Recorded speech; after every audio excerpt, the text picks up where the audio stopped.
Hey guys, Dave here. I don't know of anybody that doesn't love lasagna, and I guess you wouldn't be watching this video if you didn't. But it's a lot of work to make by the time you do this and that and the other thing and boil the lasagna and lay it out. So I decided to do a lazy, easy man's way of lasagna. Just a few ingredients. I think you're going to love it, and it comes out absolutely great. So let's get started. As always, the old ingredients, and first of all, we have some ricotta, and then we have some ground beef, some old cheddar cheese, onion, garlic, mozzarella, some ravioli, some fresh basil, which is a must, of course, pasta sauce, pepper, salt, Parmesan cheese, and Italian seasoning. Okie dokie, I got the old pan fired up over medium-high heat, and I'm going to go in with a pound of medium ground beef. And of course, we'll break this up a little bit. Something like that, that's looking good. Now, a couple of things here, guys. You don't have to use ground beef. You can use maybe Italian sausage or something like that. Look at the sausage and then take them out of the casings. I decided to use the ground beef. You could even use a combination of both beef and pork sausage. And I'm also using this. This is a grass fed, and I picked this stuff up and I just love it. I don't know if you can get it or not, but it works really well. Minimal grease and stuff comes off it. So if you can get it, go ahead.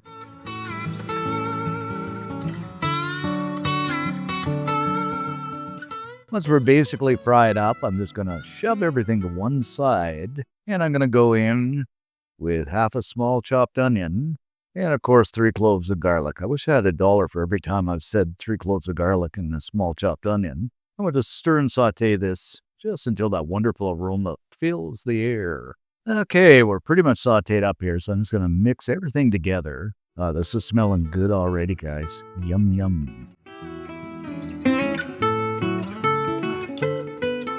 Now I'm going to grab up a jar of classical sweet chili spaghetti sauce or pasta sauce, and we'll just go ahead and dump this in. And I always add a bit of water just to clean out the jar, and plus we want extra water in here. We want this a bit saucy, and I'll tell you why in a minute. Season things up with a little bit of salt, some ground black pepper, and of course I always go a little heavy on the ground black pepper, as most of you already know, and some Italian seasoning. And after all, lasagna is Italian, so we've got to have Italian seasoning. And as many of you know, I use a lot of this stuff. I just love it. Now we'll give everything a mix together, and we'll just let this simmer away for maybe, I don't know, 4 or 5 minutes, something like that, just until those flavors come together. After about 4 or 5 minutes, this old sauce is looking pretty good to me. Yum. So I think we're about ready here to start building the old casserole. So first off the bat, I'm going to add about half of that sauce into the bottom of my casserole dish. And you can use a casserole dish of your choice. You don't have to be all fancy. So we're looking pretty good here, guys. Just about something like this. Now what I'm going to do is take that ravioli and I'm just going to lay it over top of that sauce. Now, remember, guys, I said I want this a bit saucy, or you want this a bit saucy. That's because we're going to lay the ravioli on it, and it's going to actually cook inside of that sauce. So that way you don't have to pre-boil it, and it works out really well. So what we want is something like this. That's pretty good. Now what I'm going to do is grab up some ricotta, and we're just going to kind of dollop that over the top, something like this. Next, of course, that mozzarella, you just have to have gooey mozzarella. And I should say, guys, if you don't have ricotta, you can use cottage cheese too. That works out fairly well. Now, having said that, some people are going to say, ooh, cottage cheese, you never use cottage cheese in a lasagna.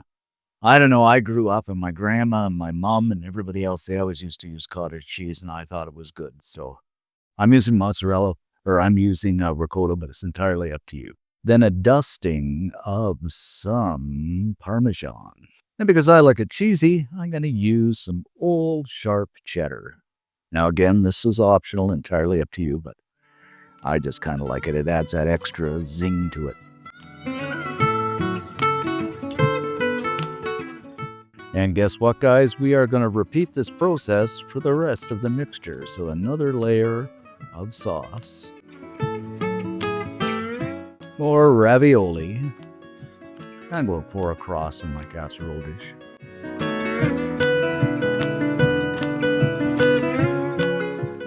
dollops of ricotta. I think you kind of got the drill here now.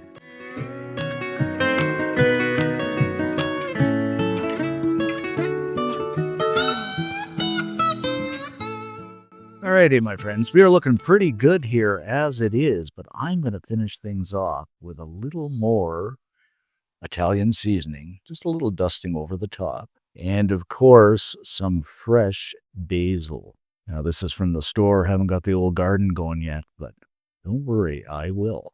Now, it's totally optional. You don't have to add the basil, but I just love basil and, well, just about anything, but especially anything that's so-called Italian-based. I love basil. Last but not least here, I'm going to give it a dusting.